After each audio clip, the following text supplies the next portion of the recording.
तो फ्रेंड्स, आज हम एमएस वर्ड में इंसर्ट टैब की कुछ ऑप्शंस के बारे में जानेंगे। इंसर्ट टैब हमारे पास एमएस वर्ड में थर्ड टैब है। आप यहाँ पे क्लिक करोगे तो आपके पास pages, tables, illustration, add ons, media, comment, header and footer, text and symbols, ये अलग अलग तरह के ग्रुप्स मिल जाते हैं। ये सारे ग्रुप्स आपको डीटीपी डेस्कटॉप पब्लिशिंग का काम करने में हेल्प करते हैं। एमएस वर्ड एक बहुत ही पावरफुल सॉफ्टवेयर है। इसको बेसिकली वर्ड्स की प्रोसेसिंग के लिए बनाया गया था, पर इसमें माइक्रोसॉफ्ट ने डीटीपी की ऑप्शंस भी काफ़ी एडवांस लेवल की प्रोवाइड की हैं। तो आप इसमें एडवांस लेवल की डिज़ाइनिंग जो है बहुत आसान तरीके से कर सकते हो। तो ये सारा काम करने के लिए हम बेसिकली इंसर्ट टैब का यूज़ करते हैं। तो इंसर्ट टैब में आज हम शेप्स के बारे में जानेंगे। तो आप यहाँ पे इलस्ट्रेशन ग्रुप देख रहे हो और यहाँ पे शेप्स की एक ऑप्शन है। आप शेप्स के साथ में एरो बटन पे क्लिक करोगे तो आपके पास यहाँ पे अलग अलग तरह की कैटेगरीज प्रोवाइड कर रहा है। रिसेंटली यूज शेप्स की एक लिस्ट है। ये लाइंस के कुछ टाइप हैं, रेक्टेंगल्स के अलग अलग टाइप हैं, बेसिक शेप्स दी हुई हैं, ब्लॉक एरोज प्रोवाइड किए हुए हैं, इक्वेशंस की शेप्स हैं, फ्लो चार्ट बनाने के लिए हमें शेप्स प्रोवाइड की हुई हैं, स्टार्स और बैनर्स के अलग अलग टाइप हैं, कैल आउट्स हैं। तो आप जहाँ से अलग अलग टाइप की शेप्स को यूज करके ड्राइंग कर सकते हो। हमारे पास ये बेसिक शेप्स हैं, तो आप बेसिक शेप्स के ऊपर क्लिक करोगे तो जैसे ये ट्रायंगल है तो आप ट्रायंगल क्रिएट कर सकते हो। अब जब हम ट्रायंगल को ड्रैग करके बना लेते हैं तो हमारे पास यहाँ पे कुछ हैंडल्स आ रहे हैं। आप ये वाइट वाले जो हैंडल्स देख रहे हो, आप यहाँ से क्लिक करके उस शेप का साइज कम ज़्यादा कर सकते हो। और जो येलो पॉइंट है, येलो पॉइंट से आप उस ट्रायंगल का या उस शेप का जो शेप है उसको चेंज कर सकते हो। येलो पॉइंट से शेप चेंज की जा सकती है, बाकी पॉइंट से आप उस शेप का साइज कम ज़्यादा कर सकते हो। रोटेशन हैंडल है जहाँ से आप रोटेट कर सकते हो। ऐसे जब हमने अब शेप पे क्लिक किया हुआ है तो आप देखोगे जहाँ पे हमारे पास शेप फॉर्मेट आ चुका है और जहाँ पे टैब में अलग अलग तरह की शेप की फॉर्मेटिंग की ऑप्शंस आ चुकी हैं। तो अगर हम जहाँ पे क्लिक नहीं करते, हमने बाहर क्लिक कर दिया है, अब शेप सेलेक्ट नहीं है, हमारे पास शेप फॉर्मेट का जो टैब है वो डिस्प्ले नहीं कर रहा है। तो अगर मुझे नई शेप चाहिए तो मुझे दोबारा इंसर्ट टैब पे क्लिक करना पड़ेगा और शेप्स के एरो पे क्लिक करना पड़ेगा और जहाँ से जैसे भी आप शेप चाहते हो वहाँ पे एक बार क्लिक करोगे, वो शेप सेलेक्ट हो जाएगी। हमारा जो माउस का पॉइंटर है वो प्लस के साइड में आ जाएगा और वहाँ पे आप क्लिक करके माउस को ड्रैग करोगे। जैसे जैसे ड्रैग करोगे वैसे वैसे शेप बनती जाएगी और जहाँ पे छोड़ दोगे उतना साइज उस शेप का हो जाएगा। और अगर दोबारा शेप चेंज करना चाहते हो, उसका साइज चेंज कर चाहते हो तो ये हैंडल से आप उसका साइज चेंज कर सकते हो। और अगर उसके बीच में जाओगे तो क्रॉसहेयर का साइन आ रहा है, जहाँ क्रॉसहेयर से आप उसको मूव कर सकते हो। जब डबल एरो आ रहे हैं तो आप साइज को चेंज कर पाओगे।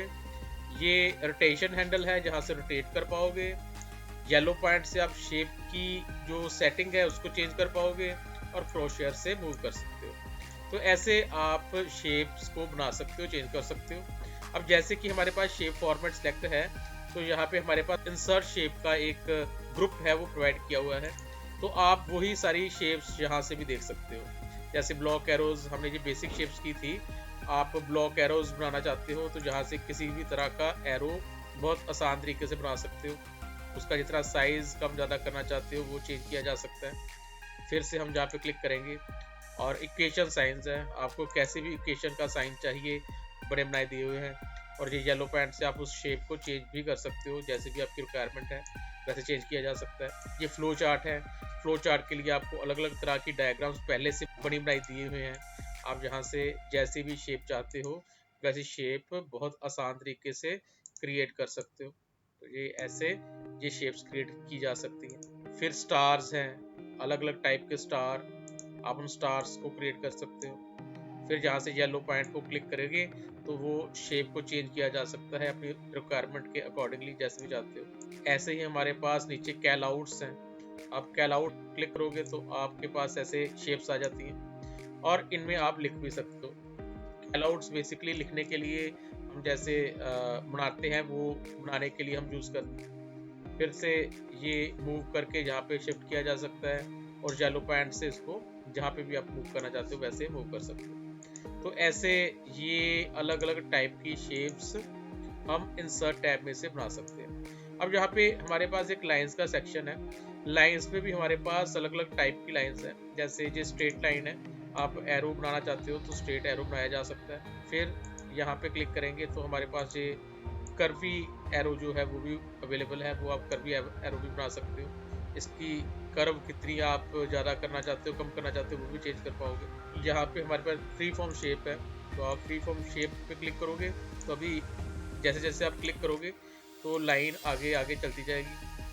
हम क्रिएट कर सकते हैं और जिसको जहाँ से शुरू किया है वहाँ पे इसको बंद किया जाएगा, तो ये टूल जो है वो बंद होगा। आप ये वाली शेप्स या ये वाली फ्री फॉर्म स्क्रिबल है, आप स्क्रिबल से भी कुछ भी ड्रॉ कर सकते हो, तो ये फ्री फॉर्म ड्रॉ कर रही है। तो ये अलग अलग टाइप की शेप्स हम जहाँ से क्रिएट कर रहे हैं। और इसके साथ में अगर आप देखोगे हमारे पास यहाँ पे न्यू ड्राइंग कैनवस एक ऑप्शन आ रही है, हम जहाँ पे क्लिक करेंगे तो आपके पास एक सेक्शन आ जाता है। अगर तो आप जैसे हमने पहले किया है, ये पूरी फाइल में क्रिएट हुआ है, इसका किसी के साथ लिंक नहीं है, तो अब हम एक नई फाइल क्रिएट करेंगे। हमने एक न्यू फाइल बना ली है और तो हमने ड्राइंग करने से पहले यहाँ पे शेप पे क्लिक किया है और यहाँ पे न्यू कैनवस पे क्लिक कर दिया है, तो हमारे पास एक कैनवस एरिया आ चुका है। और अब हम कुछ ड्रॉ करेंगे। अभी बेसिकली ये उस एरिया में ही काम करेगा जहाँ पे हमारा कैनवस एरिया होगा।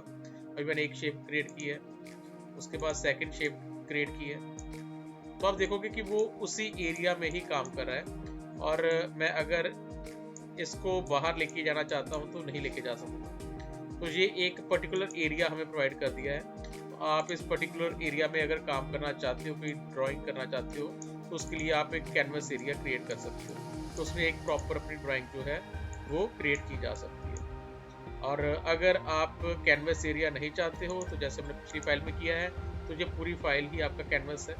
आप इसमें कहीं पे भी काम कर पाओगे, यहाँ पे कहीं पे भी काम कर पाओगे और अलग अलग शेप्स बनाई जा सकती है। अभी ये शेप्स हमने जहाँ पे क्रिएट की हैं, इन शेप्स को अगर हम चेंज करना चाहते हैं, अभी बेसिकली मैंने आपको बताया कि आप कैलोट्स में लिख सकते हो, पर हम सभी शेप्स में लिख सकते हैं। हम किसी भी शेप पे क्लिक करेंगे और कीबोर्ड से हम कुछ भी टाइप करेंगे तो वहाँ पे लिखा आ जाएगा। आप किसी भी शेप में कुछ भी टाइप करना चाहते हो, वहाँ पे क्लिक करके उसमें जो भी लिखना चाहते हो वो टाइप कर सकते हो। और वैसे ही सिलेक्ट करेंगे, होम पे जाएंगे, साइज कम ज़्यादा करना है, फॉन्ट का कलर चेंज करना है, बोल्ड करना है, वो सब कुछ वैसे ही हम कर पाएंगे। अभी ये उस शेप में ही टाइप किया गया है, हम इस शेप को मूव करेंगे, साथ में टेक्स्ट भी हमारा मूव करेगा। तो ये शेप, किसी भी शेप में अगर आप टेक्स्ट लिखना चाहते हो तो सिर्फ उस शेप पे क्लिक करो और उसके बाद कीबोर्ड से टाइप कर दो, तो वो वहाँ पे लिखा आ जाएगा। हमारे पास शेप फॉर्मेट है, शेप फॉर्मेट में जब हम क्लिक करते हैं तो हमारे पास यहाँ पे एडिट शेप की भी ऑप्शन है। आप एडिट शेप पे जाओगे तो सबसे पहले शेप चेंज है, जैसे हमने वहाँ पे ये एक शेप बनाई हुई है, मैं इस शेप को चेंज करना चाहता हूँ, तो हम जहाँ पे जाएंगे और चेंज शेप पे जाएंगे और सपोज करो मुझे ये वाली शेप चाहिए, तो मैं यहाँ पे क्लिक कर दूंगा। तो अभी जो टेक्स्ट था वो वैसे ही रहा है, पर जो शेप है वो मैंने चेंज कर ली है। मुझे दोबारा नई शेप बनाने की जरूरत नहीं है, मैं वैसे ही क्लिक करके किसी भी शेप को चेंज कर सकता हूँ, तो वो शेप चेंज हो जाएगी पर कंटेंट वही रहेगा। आप जहाँ से शेप को चेंज कर सकते हो। दूसरा, जैसे हमने कोई शेप बनाई है तो यहाँ पे एडिट पॉइंट्स की भी ऑप्शन होती है, जहाँ पे क्लिक करेंगे तो ये एक हमारे पास 4 पॉइंट्स डिस्प्ले कर रहा है। आप इन पॉइंट्स को पकड़ के शेप को चेंज कर सकते हो। जैसे मैंने यहाँ पे क्लिक किया है तो आप देखोगे कि वो पॉइंट्स के साथ शेप चेंज हो रही है। मैं किसी भी पॉइंट को पकड़ के कहीं भी खींच सकता हूँ, जैसे खींचूंगा और वैसे वैसे उसके पॉइंट जो है वो मूव करते जा रहे हैं। और अब आप देखोगे कि जैसे मैंने मूव किया है तो जहाँ पे एक वाइट पॉइंट और एक वाइट पॉइंट यहाँ पे भी आ रहा है, तो ये कर्व करने के लिए है। मैं यहाँ से अब क्लिक करूंगा तो ये कर्व हो रहा है। मैं इसको किसी भी शेप में किसी भी साइड पे खींच के इसकी शेप को कर्व कर सकता हूँ। तो आप ऐसे पॉइंट्स को एडजस्ट कर पाओगे। किसी भी पॉइंट क्लिक कर लो और उसको जैसे भी आप शेप देना चाहते हो वैसे एडजस्ट कर सकते हो। हर एक पॉइंट के 2 पॉइंट हैं, जैसे ये एक पॉइंट है, इसके 2 हैंडल्स हैं, आप इधर वाले हैंडल से या उधर वाले हैंडल से इसको चेंज कर पाओगे। तो ऐसे हम इनको हैंडल कर सकते हैं और अलग अलग टाइप की शेप्स जो है वो क्रिएट कर सकते हैं। पॉइंट्स के हैंडल्स उनको एडजस्ट किया जा सकता है। और इसी के साथ में हमारे पास जहाँ पे टेक्स्ट बॉक्स की ऑप्शन है, तो हम जहाँ पे क्लिक करते हैं तो हमारे पास टेक्स्ट बॉक्स आ जाता है। आप जहाँ पे भी लिखना चाहते हो वहाँ पे इंसर्ट पे जाओगे और जैसे शेप है और इसी में यहाँ पे भी हमारे पास टेक्स्ट बॉक्स है, तो वो बॉक्स में टेक्स्ट आ जाता है। आप क्लिक करके अब ड्रैग करोगे, मैंने अब ड्रैग किया है तो ये एक बॉक्स बन चुका है। हम यहाँ पे टाइप कर सकते हैं और कलर चेंज कर सकते हैं। तो ये एक बॉक्स बन चुका है, आप इसको मूव कर सकते हो। तो ये हमारी इंसर्ट शेप की ऑप्शन थी। अभी इन शेप्स को अगर आप नहीं चाहते हो तो आप किसी भी शेप पे, जो हमारा बॉर्डर है वहाँ पे बॉर्डर पे क्लिक करोगे और डिलीट पे क्लिक करोगे तो वो शेप डिलीट की जा सकती है।